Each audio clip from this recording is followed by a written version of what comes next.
bounds.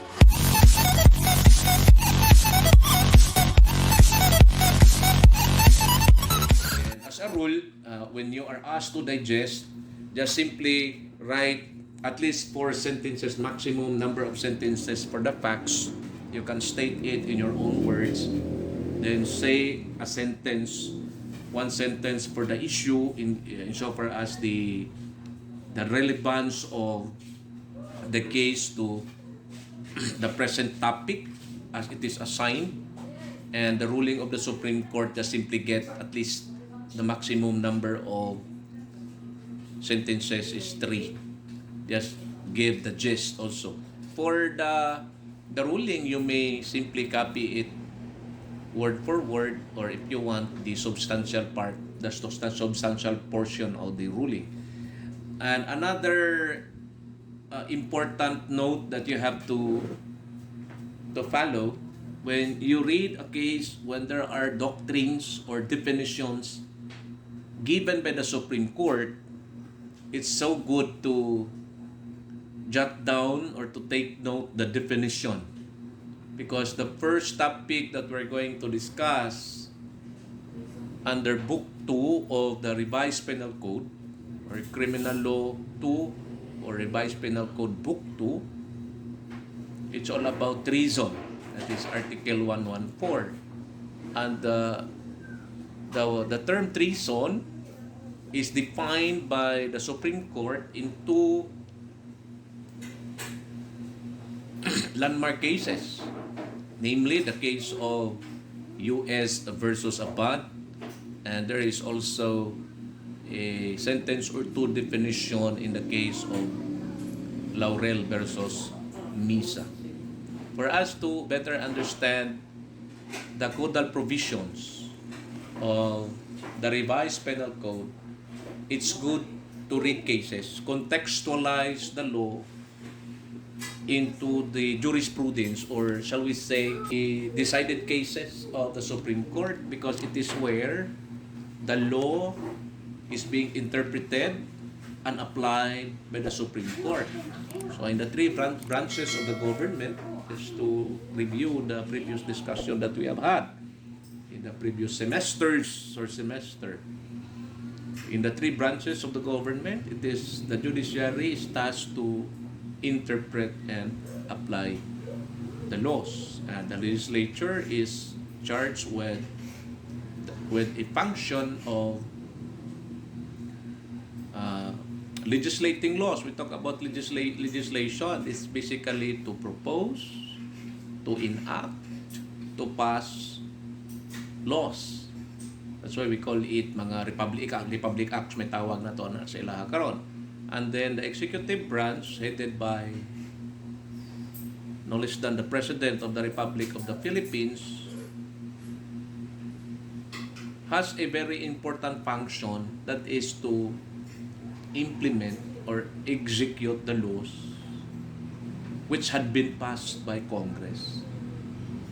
And it is the judiciary or the Supreme Court is charged with the responsibility or the function to interpret and apply the laws passed by Congress.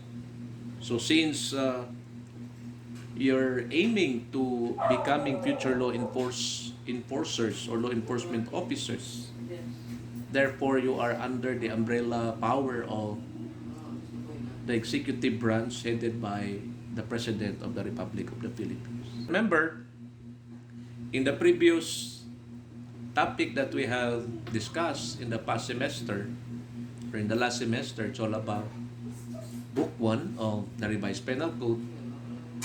We should not forget the definition of a felony, the definition of a crime, as distinguish it from felony from offense. Of course, crime is the generic term. Substantive law from procedural law. And then, don't forget also to marry yourself with Article 2 on extraterritoriality, and which is the exception to the rule on territoriality, as the three important characteristics of the criminal law. Of course, territoriality, generality, territoriality, and the prospectivity. When you talk about generality, we're dealing here with the person, the who. So, as we relate it, of course, under the Civil Code of the Republic of the Philippines, particularly Article 15 of the Civil Code. And then territoriality is the place, and prospectivity is the time. It's the effectivity of the criminal law. Article 1 is the effectivity of the criminal law. Who can tell us when was the revised penal code become effective? That is Article 1. Just to review lang. It was asked several times in the board examination for your information. When did the revised penal code take effect? Anybody from the group?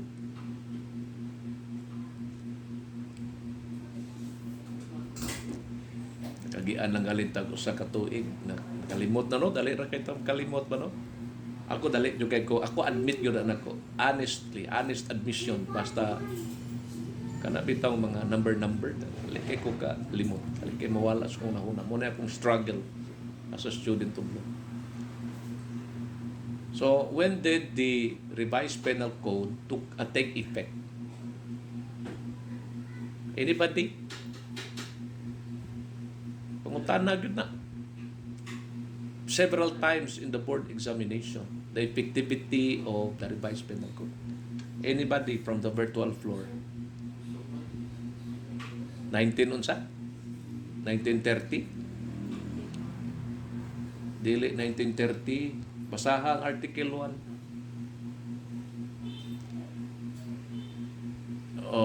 What is the exact date? It was on Jan Tanawa. Okay, it took effect on the new year, di ba no? The new year of 1932. So how many years na since the revised penal code took effect? Today is 2022. Pila na katuig? Use your mathematics. That is 91 years. Am I 90? 90, sorry. 90. So mas tigulang pa si Enrile, no? Mas tigulang pa si Enrile kasi Enrile 96 years old naman. Si 96 or 97. So it took effect on January 1, 1932. Ipangutana na several times in the board examination. Bakit alam ko yan? Kasi meron akong mga reviewers of the past several board examinations ng criminology, ng CLE. CLE may tawag sa inyo na no? Criminology Licensure Examination.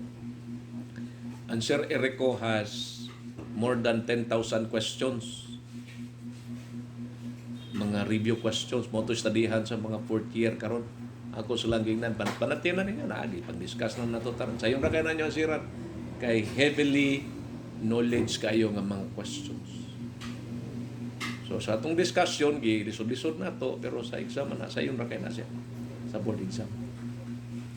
Article 3, you memorize that one. You memorize Article 4, set aside Article 5. Article 6 is important. Article 7 as well, Article 8, Article 9, forget about Article 10. But what's more important is, of course, to know also the different Latin maxims. Pag sinabi natin maxims, mga principles na sila in criminal law. Yeah. And the bloodiest articles insofar as Book 1 is concerned